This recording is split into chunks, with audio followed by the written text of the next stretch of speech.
This is episode 104 of the Magic Detective Podcast. On this episode, I interview the author of the Inventive Magician's Handbook with Props, Judge Gary Brown. That and more on this episode of the Magic Detective Podcast.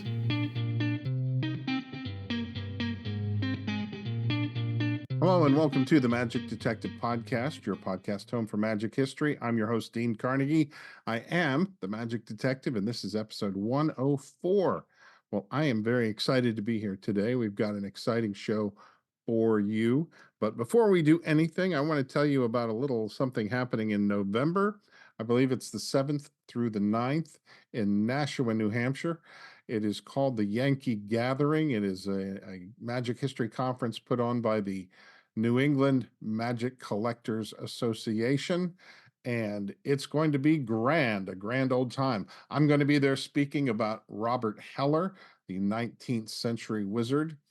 Our guest today is going to be there as well speaking, and there are other guests as well. I don't have a list of everybody in front of me, but I want to encourage you, if you are into magic history and you get a chance, you should look into the Yankee Gathering and consider going this year because it's going to be fantastic.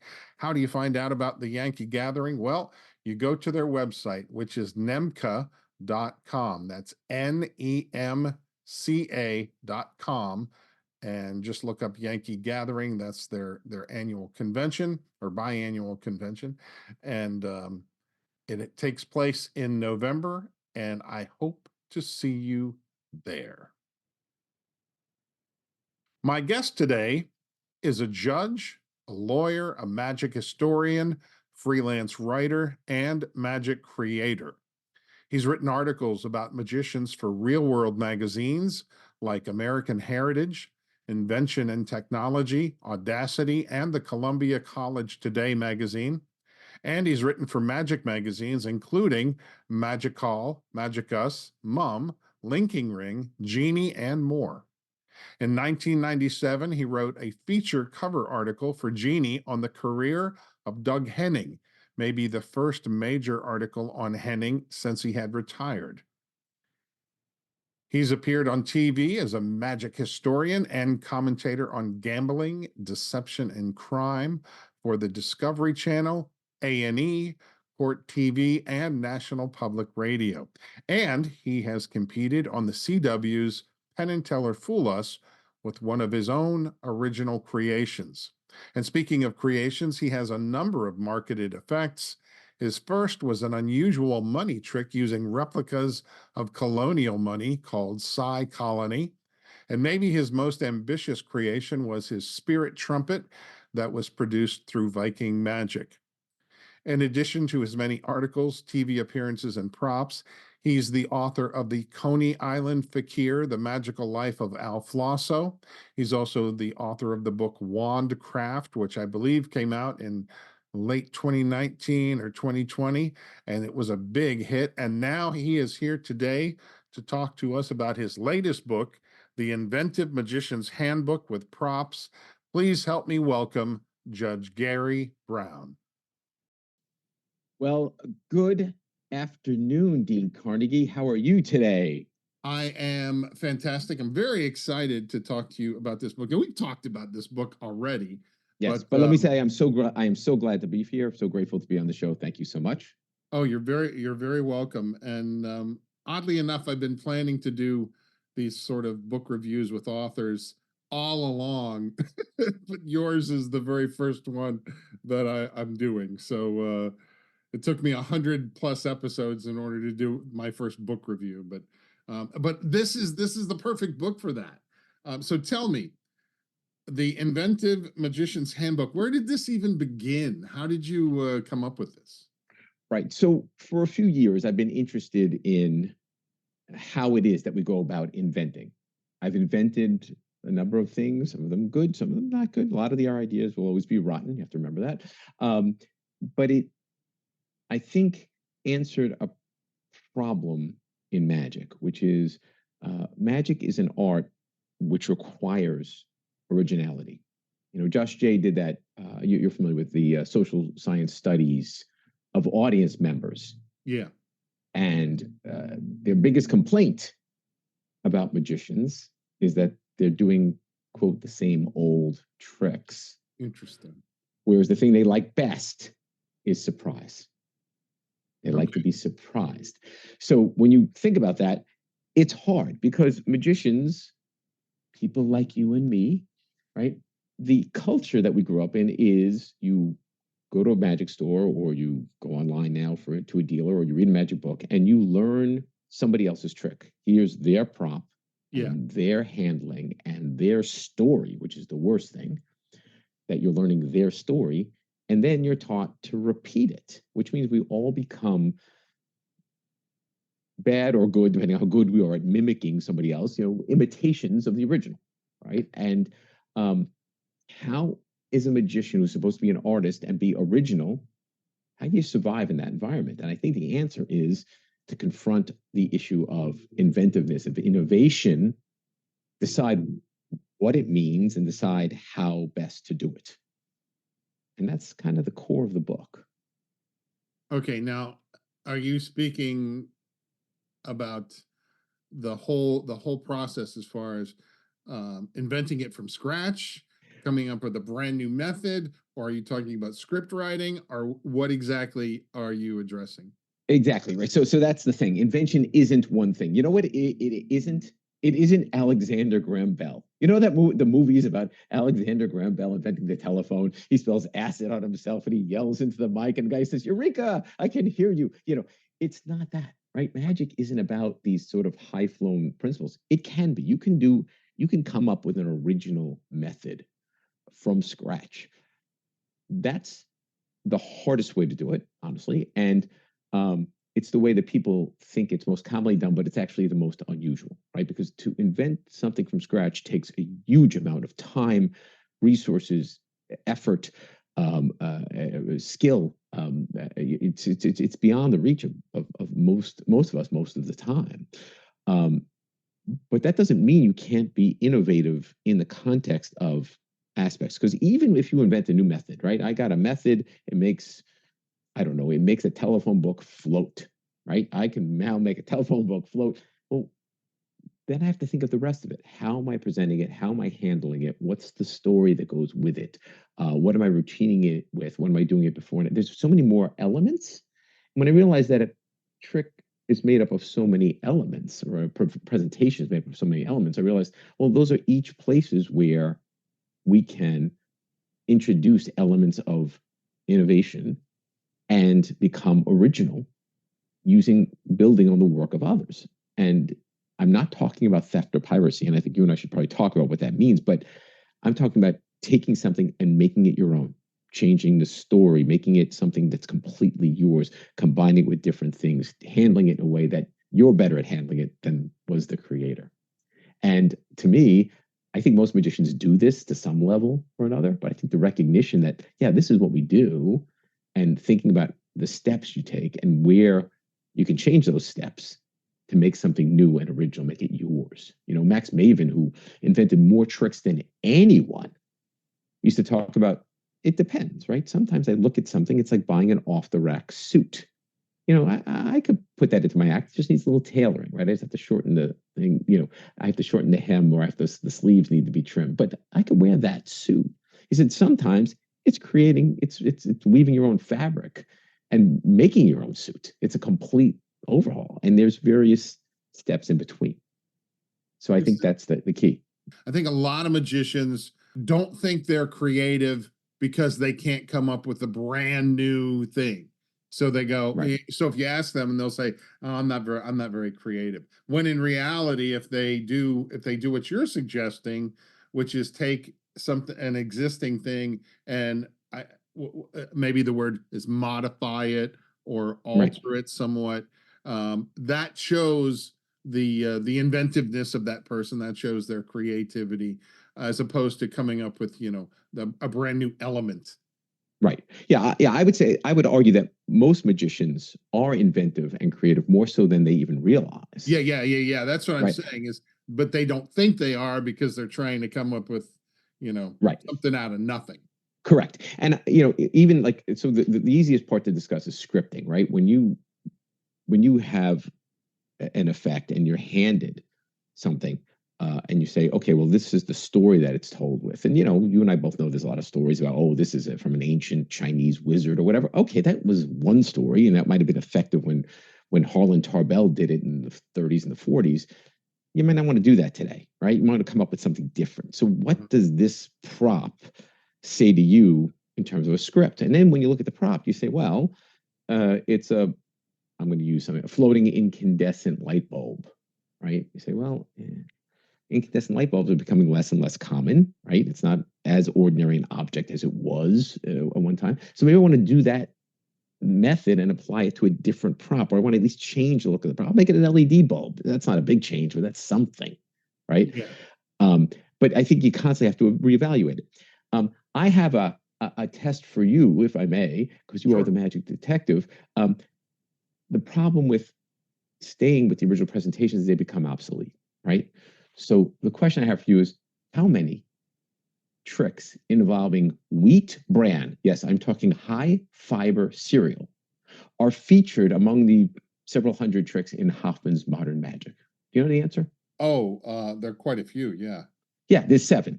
And the reason why there's 7 tricks involving wheat bran is because at the time that Hoffman wrote, wheat bran was a new and exciting product. Millers had just figured out how to break wheat up into bran. So it was like, I've got this exciting new thing. It's like performing with an iPhone today, right? It's the thing everybody's thinking about. But if you want to start doing all fiber, high fiber cereal tricks today, where are you going to perform those? You know what I mean? Like there's a very limited audience other than farmers and nursing homes. Like where are you going to do that trick? Yeah. But you look at those methods or the presentation, there's something very good in there, and it doesn't have to be wheat bran. It could be a glass of computer chips or something that interests you. And that's what, I would like magicians to think about more. How do we take these great ideas, brilliant ideas? And I try not to be condescending. I'm trying not to disparage anyone here, right? Hoffman's Magic is loaded with great ideas. Some of them are just unusable today. Well, this is interesting because over time, things do fall out of fashion. Perfect example today, it's getting harder and harder to do a newspaper tear. People aren't reading the newspaper like they used to. I was talking to a friend of mine last night about he's trying to get a telephone book for a trick and he can't get one anywhere. So, I mean, these are things that once upon a time where, everybody had them, now they don't. But what you're saying is, don't forget about the methods behind those tricks. Take those methods and apply them to something new. Correct. Build a new routine, a new presentation around an old method. Sometimes it's a lot of work.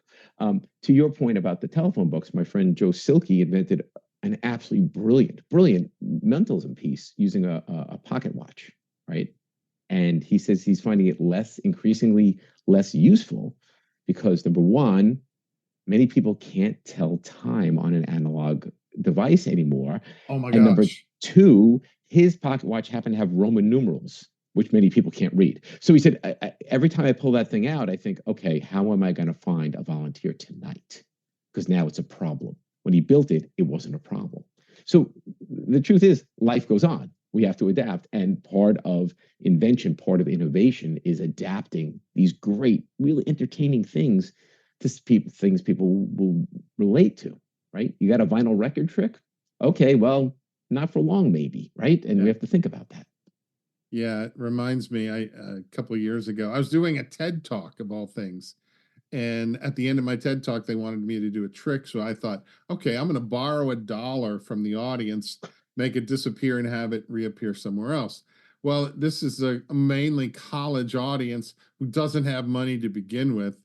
And having $1 selected was nearly impossible. It was maybe the worst choice I could do. I got one, but it was difficult. So they're going to send you a Venmo, right? You'll perform it later, right? Yeah, no kidding. Yeah, how do I do this with PayPal? Oh my God.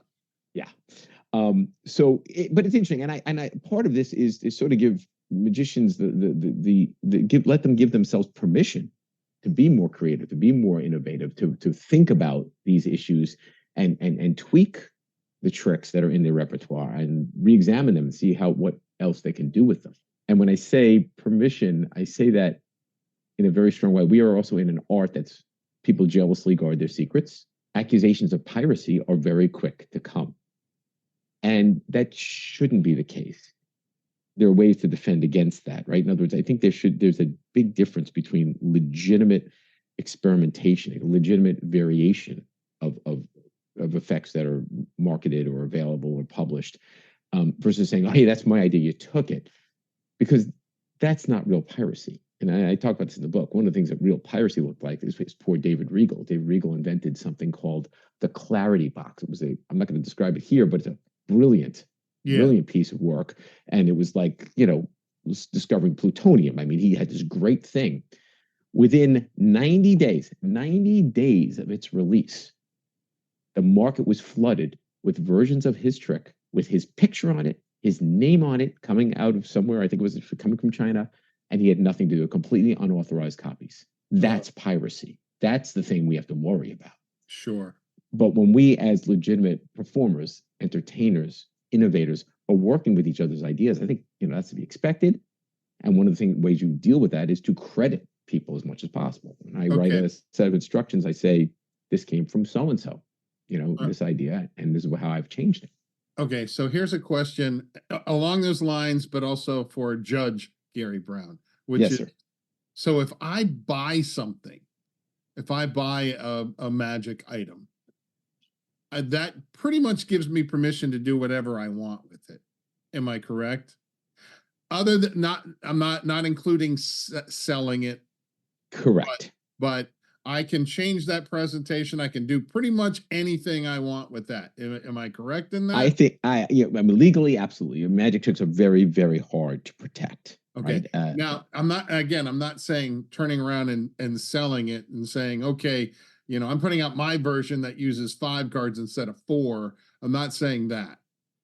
Right. So the marketing is, I think, a different level. But in terms of your own performances, you absolutely should invent and create and vary things. And I think that the originators would all expect that. Okay. Right? So with that in mind, you had a story about Martin Lewis. I do. So, and thank you for asking about that. It's one of my favorite stories of all time. So Martin Lewis, for those who are unfamiliar, everyone should know, he was one of the great magic inventors of the latter half of the 20th century. He just invented some brilliant, brilliant things. And one of them was, I'm going to call it a 3-card Monte effect, a trick using, the old 3-card Monte game.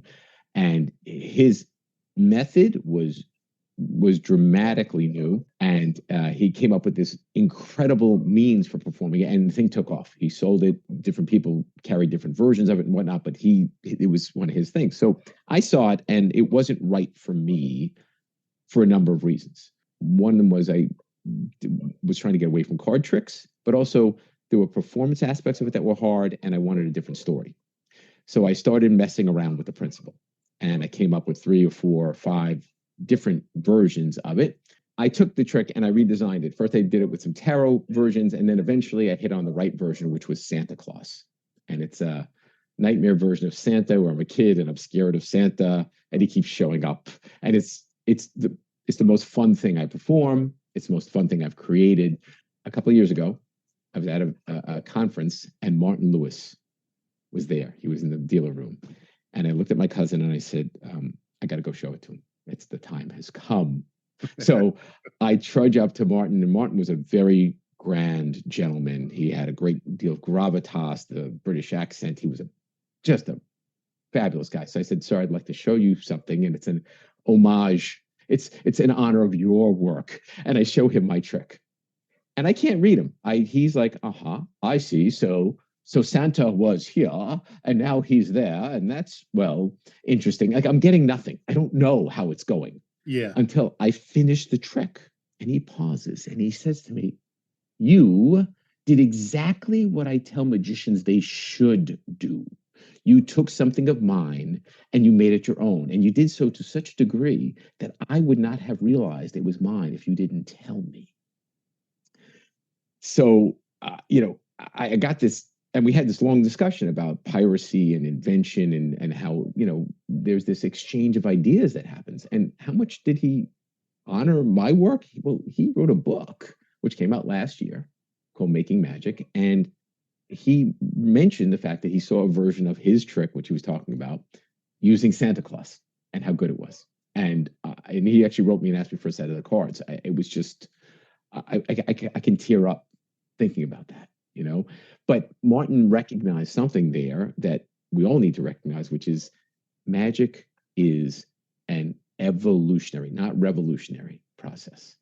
And you have something, it's one step of evolution. Someone's going to take it, they're going to do something else with it. It might not be the direction you wanted to go or you thought about going, but it's going to go. And if we recognize that people are just trying to do things with our ideas, we should be honored.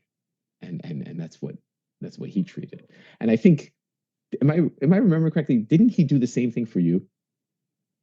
Well, my story's a little different, but first let me just mention Nightmare Santa. Nightmare Santa is one of the tricks included in this book. So you get the whole you get the whole history of the trick, where it came from, how he came up with it, the script for the trick, and the props. Because remember, this is the Invented Magician's Handbook with props. So you get the props to do this trick. Everybody listening that gets this book, you are going to fall in love with Nightmare Santa. It is just brilliant. It's not a kid's trick, though. Not a kid's trick. It might sound like it because it says Santa. That's going to make you love it even more. I just had to say that. But now, thank you. That's very kind. Going on to my Martin Lewis story. So yeah, I had this idea one day. Martin Lewis has a trick called cartographic, which is you have a sketch pad and you draw like a deck of cards on it, and a chosen card rises out of the picture.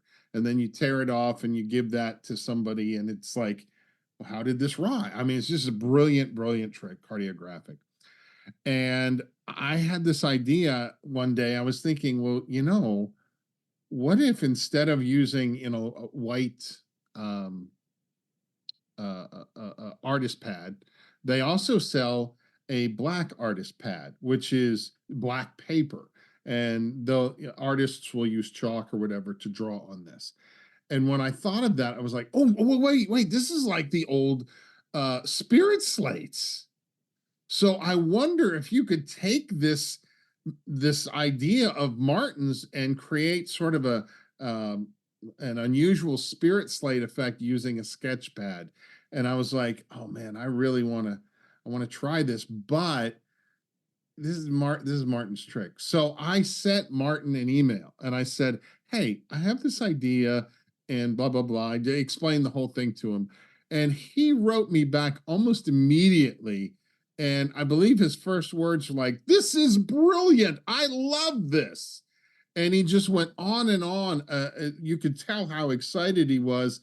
And his last line in the email to me was, can I get your permission to work on this? Which totally knocked me out, because I'm like, this is Martin's trick. He's asking me for permission, but he Wow. recognized how different this concept was, that he wanted my permission to play with it more. I mean, it was just a Wow. very special moment in life, but it just shows you what a class act Martin is. Yeah, and it just shows you that's why Martin is the man in my view, right? And you raise another very interesting issue, which is the question of asking permission, right? Do you have to? That's always a fair question. There are legal, there are ethical aspects to that, but the truth is, it never hurts, right? If you contact somebody, say, "Hey, I like your idea. I was thinking about doing this. Is that okay with you?" Whatever it is, and I think you'd find most reasonable creators would feel very good about it, the way Martin did with you.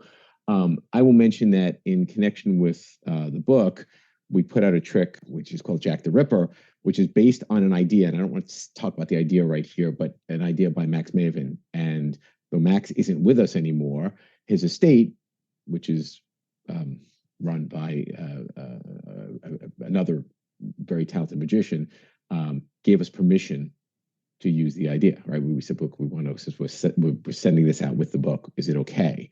And they authorized us to do this. And it was the first variant of this particular trick of Max Maven's. But again, it was asking for permission, right? Legally, did we have to do that? I don't know, but it certainly wasn't the wrong thing to do. I think it was the right thing to do. And I was so delighted that they came back and said, yeah, sure, of course, because they saw that we were trying to do something different. In a world full of pirates, it's very good when you reach out and make it clear, I'm not a pirate. I'm somebody who's trying to do something creative. And I think the experience will be pretty good for most people. Yeah, and like you said, you did ask for permission. And by the way, as much as I just raved about Nightmare Santa, Jack the Ripper is fantastic. I love this particular. I mean, I've tried out most of the tricks in here, and they just are so different and so novel. And I don't even want to get to the tricks yet, but I love Jack the Ripper, and I know most people are going to be like, "This, how come I never thought of this?" So good. Well, thank you. And let me just say, Jack the Ripper ties into another point I made about obsolescence, right? And there's cultural obsolescence all the time. Yeah. I originally designed that trick as a trick about Zorro. I grew up, dressing up as Zorro's Halloween. I was a big fan. I went out to the movies, and there was the books and the radio shows and whatever. And I built this entire effect, and it was really good, I thought. And then I just went to show it to a bunch of, I guess they call them millennials. They were teenagers, 20-something-year-olds. And I do this whole trick with Zorro and the evil alcalde, and Zorro strikes down the bad dukes and whatever. At the end, they said, who's Zorro? And one of them says, oh, I know, he's a drummer in a rock band. I'm like, no, he's not a drummer in a rock band, but I got to get rid of this trick now. So it evolved into Jack the Ripper, because that was something that, well, even if people aren't familiar with the particular historical analog, it's something they've usually heard of, and you can just use it. You can just say Jack the Ripper was this notorious killer, right? You can just explain it. Explaining who Zorro is a little more complicated. If they are not familiar with it, if your audience doesn't know this, they can't connect to it. Right. So, it was just an interesting lesson for me about how things in my lifetime have become obsolete. Yeah. Yeah. So, okay, so let's get into, because this is the Magic Detective podcast, which is a history-based podcast. Let's talk a little bit about the history of inventing with regards to the magic world. Yeah. So, given the view that we're presenting here, and again, when I say we, Larry Haas was so critical in this book. I mean, he is just the greatest. He's the greatest editor of Magic, and he's a dear friend, and he worked with me. And we talk about sort of the role of history in, for example, scripting, right? And I often go to one of my idols, Ricky Jay, right? So Ricky Jay built his entire show around the history of magic, right? Introducing different concepts, different people, different characters, Max Malini and Di Vernon and the center deal, all those things made for like one of the best magic shows ever. But more interestingly, I think when you look at magic as an evolving process, that means by definition, we're standing on the shoulders of giants, right? We're standing on the work of ideas that people came up with. One example I used, which is very common for magicians, and I know some of your listeners are not, something we call an Okido box. And an Okido box is a small brass box, usually used to hold coins. You can do amazing things with it. So how did that get discovered? A gentleman named Theo Bamberg, who was known on the stage as Okido, was working in his magic shop. Business was not good. His partner had acid reflux issue and had this little box of pills. Now, pill boxes in those days were small cardboard boxes with a lid. And I'm not going to expose it here because I know the magic detective does not expose secrets, but the lid had, let's call it, a special feature. And he realized that that special feature would allow him to make things appear and disappear and go through his hand, and like he could do all kinds of things with it. So they spun them in brass. They sold a bazillion of them. And through the years, other magicians have modified that to, and there are variants called the Boston box, and there's different physical props that have changed. Sometimes the prop looks like something else. Sometimes it's made of wood, whatever.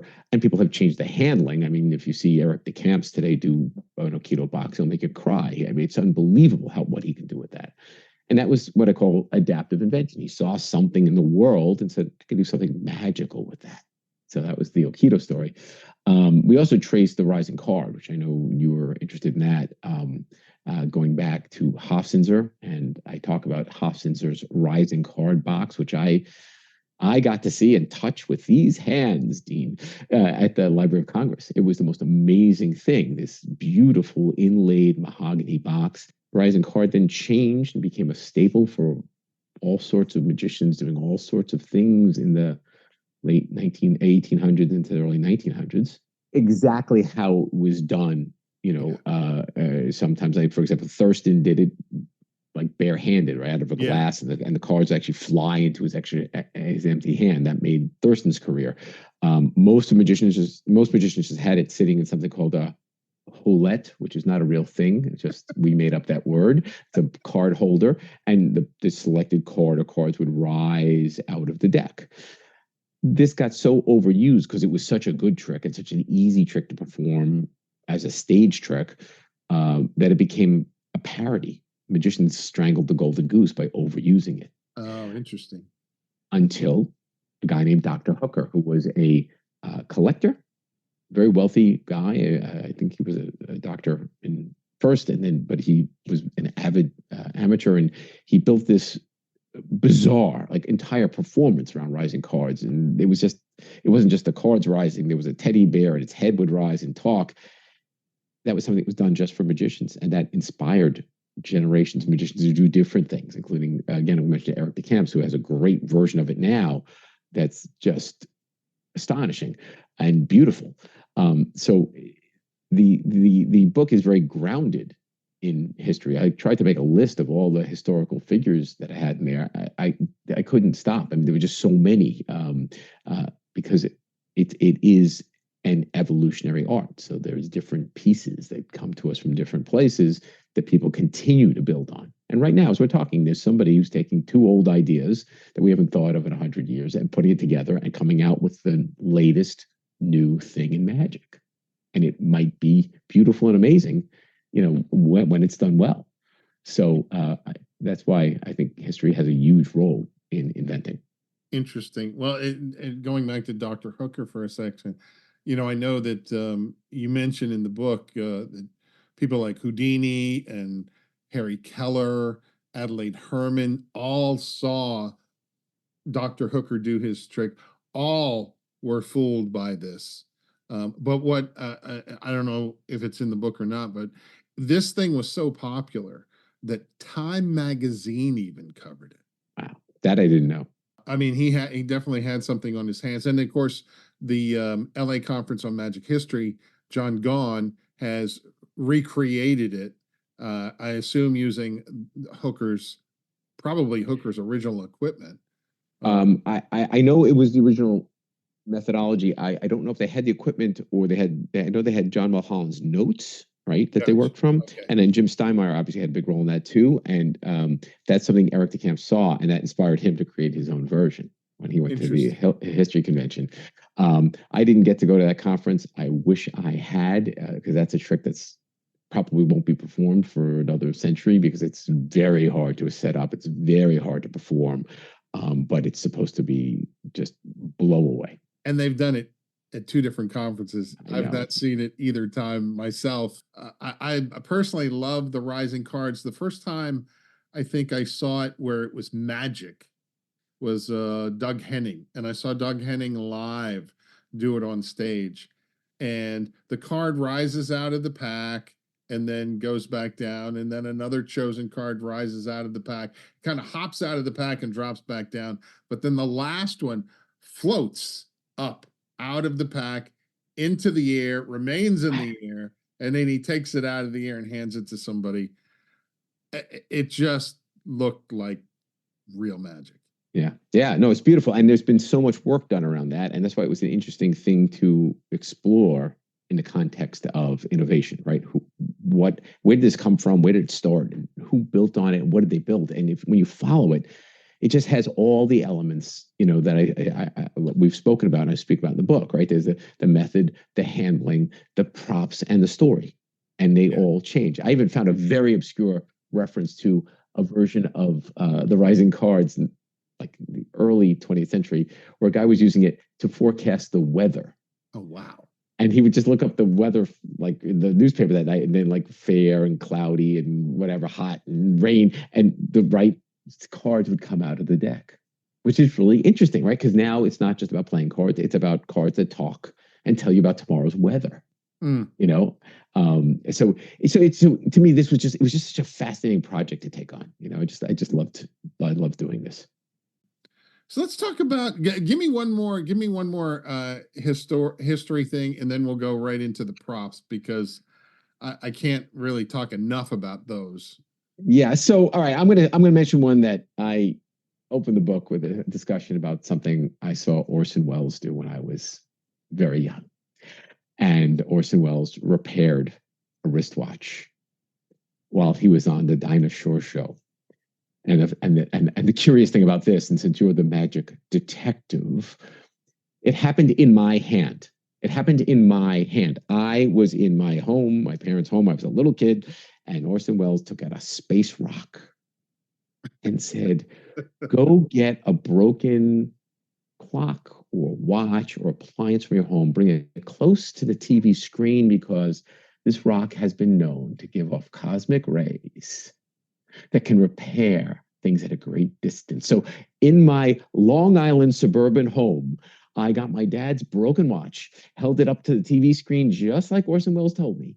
And that damn thing works. It works, Dean. Winds it up, it runs, it's fine, and it wasn't working before. Now, it took me 40 years to figure out what he did. It was one of those things that lived in the back of my brain, and I would think about it every once in a while.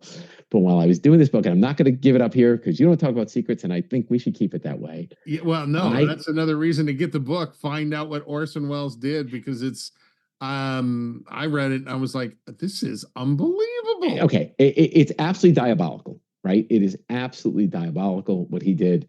And by the way, I'm not the only one. If I were the only one, I'd say, okay, it was just luck. He just got the one kid who got a watch that when he shook it, no, no. I've read newspaper accounts, dozens of people across the country reported calling in saying he fixed my watch, he fixed my clock, right? Just all Yeah, over the yeah, yeah, place. yeah, yeah. Sure. And there is, all I'm going to say is there is a reason for it. And it took me forever to figure it out. And it was the 70s. I was a little kid. People believed in aliens and UFOs and sleeping in pyramids and mood rings and craziness, right? So there was always that, what was that? What did he just do? But the real thing about the presentation was he took something, some unbelievably arcane secret, and then he built it into something, a presentation using this moon rock as supposedly a meteor from outer space. You got to remember that was the space age, right? People were fascinated with anything to do with space. So he made it interesting.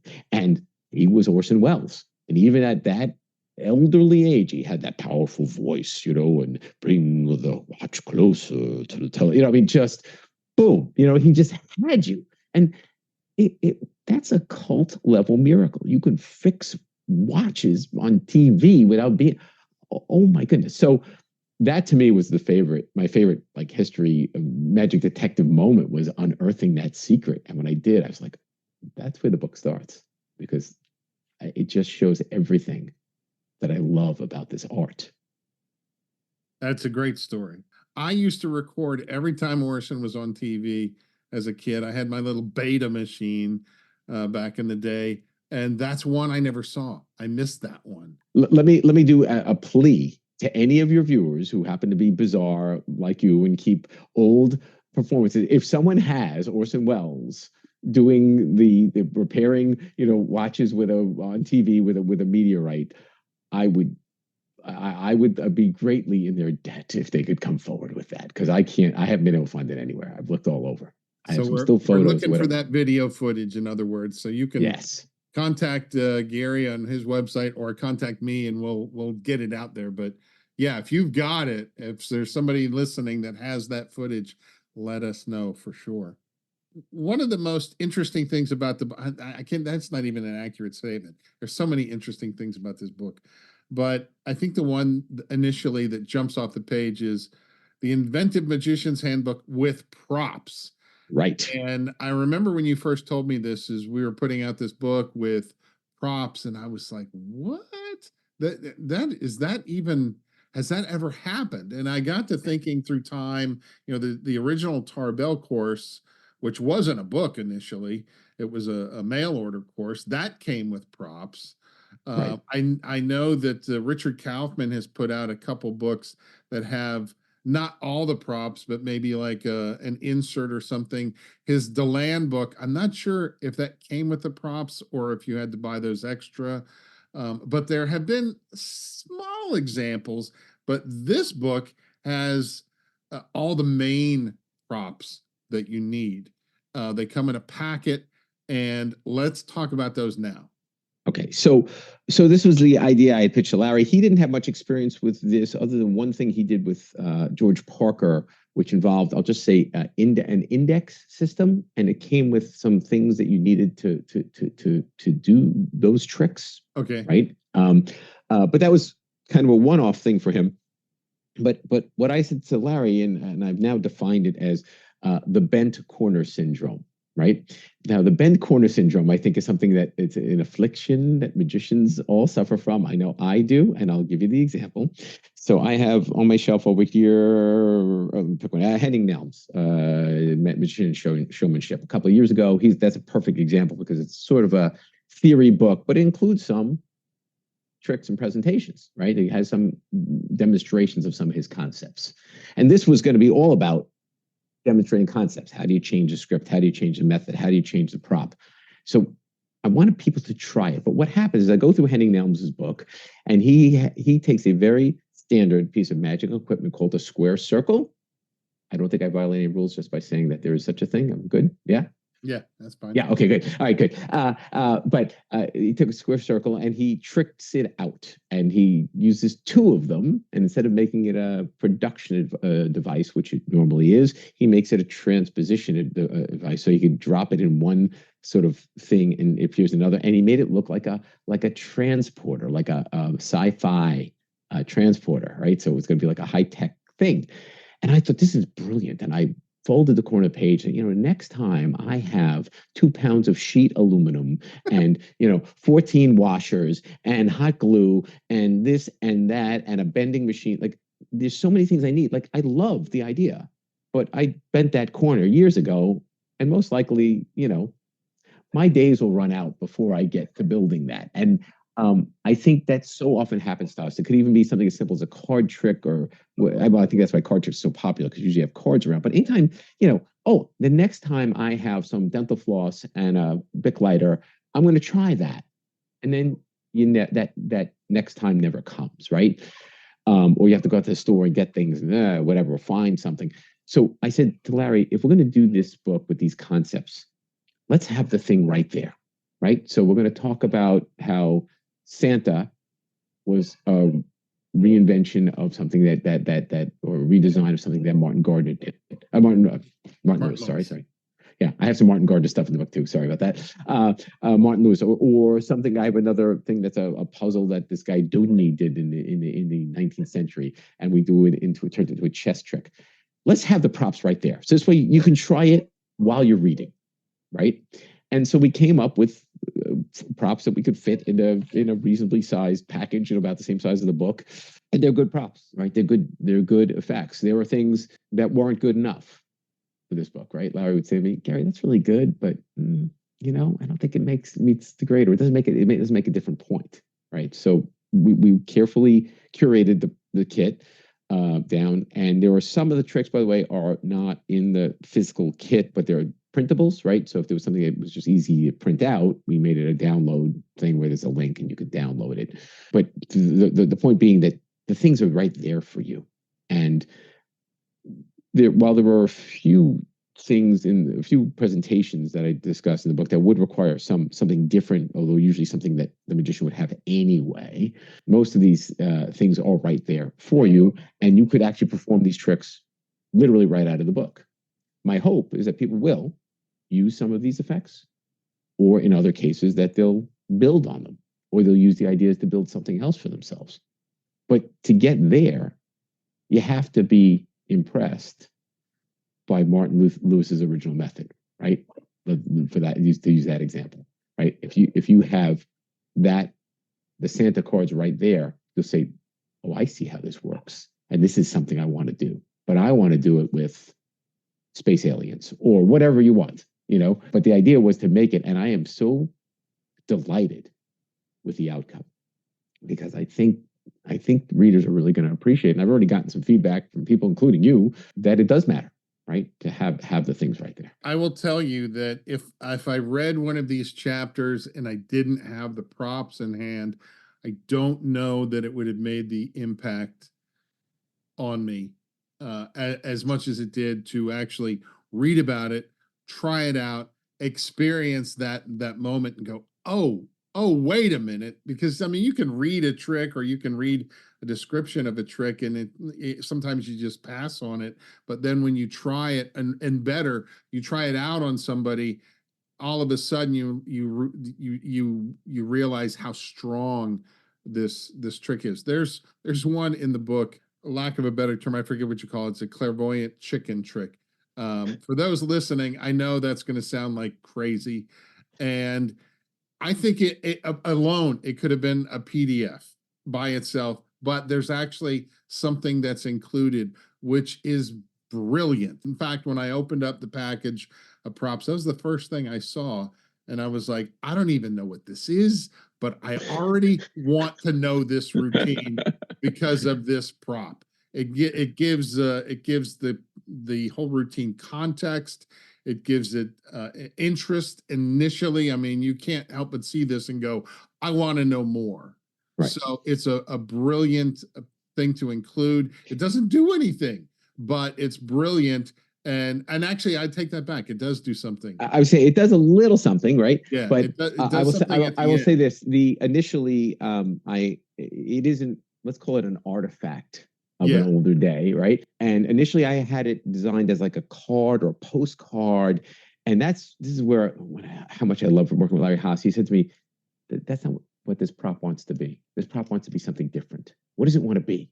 And I was like, I don't know, what does it want to be? And it wants to, it's a thing, it has its own mind now, right? So the chicken wants to be something. So, we kind of kicked around ideas until we hit something. It was like, oh, this is the thing. And your reaction is worth its weight in gold to me, right? Because that was the hope. There's something else in there that looks like a poker chip, but does something very different, right? That's something, and it was just, we were thinking about how we can package these concepts into different props that you may well carry with you and use with you. I mean, I think some of them could easily be everyday carries if you wanted to, but maybe it'll inspire you to do something else, And if someone calls me up and says, hey, you know what? I turned the chicken into a doll or whatever. I mean, that'd be the coolest thing ever, right? That's my hope. But I will say some of the props came out astonishingly well. I will say there's one set of, they're not playing cards, there's a set of pictures in there. Larry had Jay Fortune draw those. Jay Fortune, for those who don't know, he's probably one of the leading artists in magic. And he redesigned them. I did a clunky job of designing the first instance. He just redesigned them, and they're gorgeous.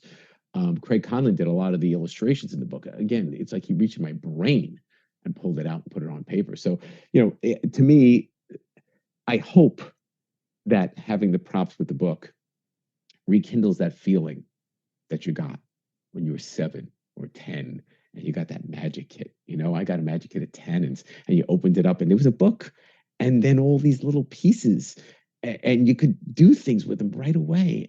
That was what I was hoping it was to capture that feeling, as well as have the instructional aspect of these are sophisticated props, these are sophisticated tricks. Try them out, and yeah, that's a good.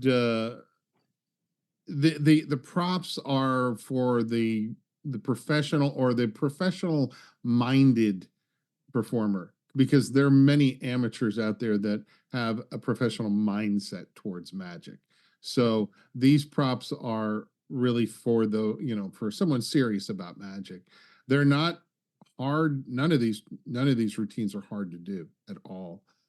They're all very easy. The scripting on these, I mean, they all include the scripts. A lot of times you read something in Tarbell or something, and it kind of gives you a vague idea of a script, but these are scripted out so well. But again, because he tells you the process. Here's where the trick, here's how it started. Here's what it was originally. Here's what I did with it. Here's my routine. Here's what I realized at the end. For example, with Jack the Ripper, which was originally Zorro, I realized Zorro sucks. Nobody knows who Zorro is. I love Zorro, but it's not going to play. So then I took it another step and I made it Jack the Ripper. And and I will attest to the fact it's a brilliant, brilliant routine. So Gary takes you through that whole process, and you're living that process through doing these tricks. It's that is one of the highlights of the book, and there are many highlights, but that's one of the highlights of the book. Well, thank you. And I do, again, want to give a shout out to Larry and his team, because the other thing I can say, with all due modesty, right, is the production here is amazing, right? When I opened this book, I was, my heart just skipped a beat, because, you can write things. I've written about magic and magic history since the early 90s. And, your material is treated with different levels of care. Sometimes magic magazines, I've had them where they like drop paragraphs and they don't do any illustrations. It is just terrible.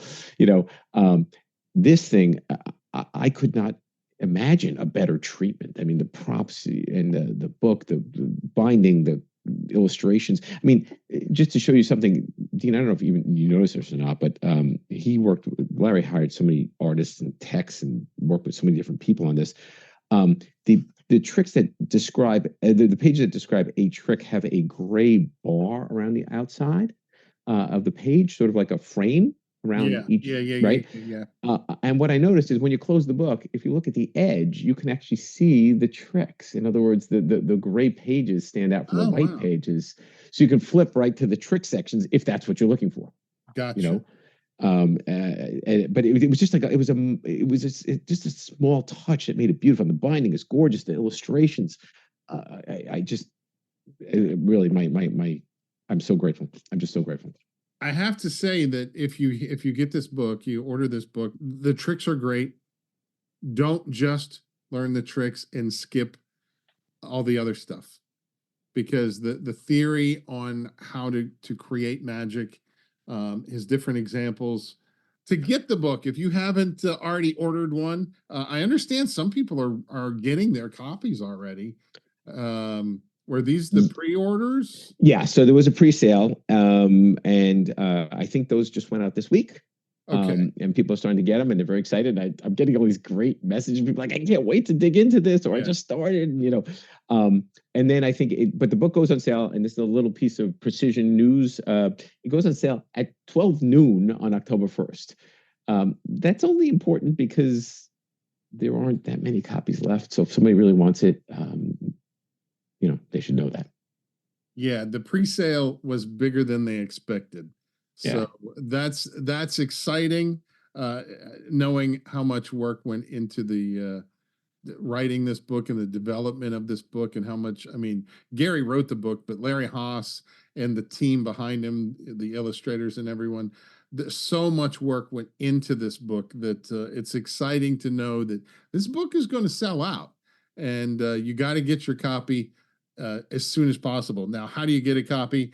You go to, there's only one place to go, and I'll give you the website. It's theoryandartofmagic.com. Again, that's theoryandartofmagic.com. And just look up the Inventive Magician's Handbook. It's probably going to be at the top of the page, because I think it was when I looked the other day. And you will be thrilled that you got it. And of course, don't make the mistake of putting it on your shelf like so many other magic books. This book was meant to be read. This book was meant to experience the magic as you're reading it, because that's why the props are there. You're going to be very glad you added this to your library. And Gary, do you have any last words on this book? So yeah, I guess I'll just say that, we put a lot of work into it, into designing it. It was a hard book to produce. It was a very hard book to produce because the props all had to be right and everything had to be keyed. And it was a ton of work. I'm just so grateful that it's getting the reception that it's getting, and people like it. People like you. I mean, when you told me you loved it, I was over the moon because, you work on something for 3 years. You have no idea if it's going to be any good or if it's what people want or if people are going to read anymore. But yeah, so it all came together. So thank you. And let me just say my thanks to you for having me on the show today, because this has been a labor of love. And to have an opportunity to celebrate like this is really something. Well, it's my pleasure to have you on. This was Judge Gary Brown, his book, The Inventive Magician's Handbook, with props. And get this book while they last. They're not going to last long. Gary, thank you for being here today. Thank you, sir. And we will talk again soon. Once again, that was Judge Gary Brown, the author of The Inventive Magician's Handbook with props. I hope you enjoyed this unique episode of the Magic Detective Podcast. I will be back very soon with another episode of Magic History. My name is Dean Carnegie. I am the Magic Detective. Thank you for listening, and please be well and stay safe.